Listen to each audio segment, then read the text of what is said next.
without food and have cabinet ministers that are earning more than 17 million a month. So what are we saying about our people? So why is it so important for them to earn so much money and not important to spread the money to the poor people? Well, sugar tax will increase to 2 cents per gram. The SA Canegrowers Association warned that increasing the sugar tax will result in more job losses. But to speak about their reaction to this increase, we are now joined by the CEO of the South African Canegrowers Association, Dr. Thomas Funke.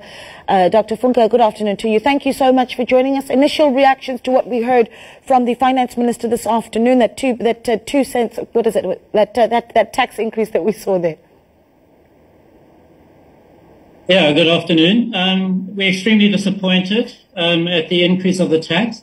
It is an increase of around 5% from the previous level that was kept constant, but our projections indicate that even if the tax was kept constant over the next 10 years, it would lead to about 15,984 job losses in the industry. So this increase comes as a shock to us. We thought we had some understanding of what this tax has impacted on the industry, and we'll just see an increase in job losses in the sector, which is extremely unfortunate and comes at a very bad time for the industry. Yeah. As I mentioned earlier, that sugar tax increasing to 2 cents per gram. Just talk to me about why you think there is motivation then for the Finance Minister to go ahead and add onto the sugar tax, considering just how much lobbying you have been doing.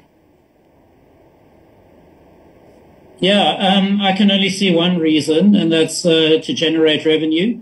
We've been asking the ministry for years on proof that the sugar tax has actually worked and reduced obesity, and to this date we haven't seen any independent research that actually proves that. So in fact the research we've seen is that obesity levels have increased even after the tax has been implemented. So we believe it doesn't work.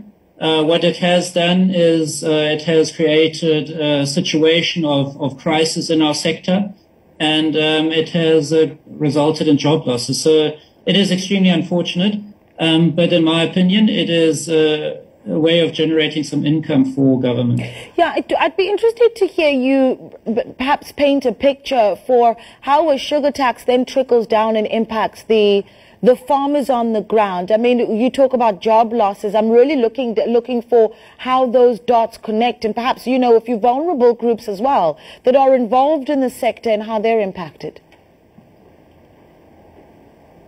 Absolutely. So the sugar tax, an increase in the sugar tax will result in less sugar sales to the beverage industry. And there's talk that this tax might be extended to sectors that are not currently taxed with it. And that would result in less revenue being generated by the industry. So the farmers get paid on the volume of sugar that's actually sold in South Africa and on the export market.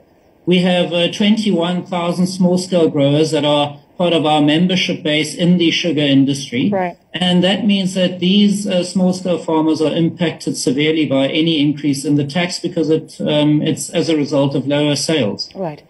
Well, Thomas, thank you so much for speaking to us. We really do appreciate your time. Dr. Thomas Funke, there's the CEO of the South African Canegrowers Association. Lots of conversation, even on social media. Ayanda's tracking what's being said. What are you seeing there, Ayanda?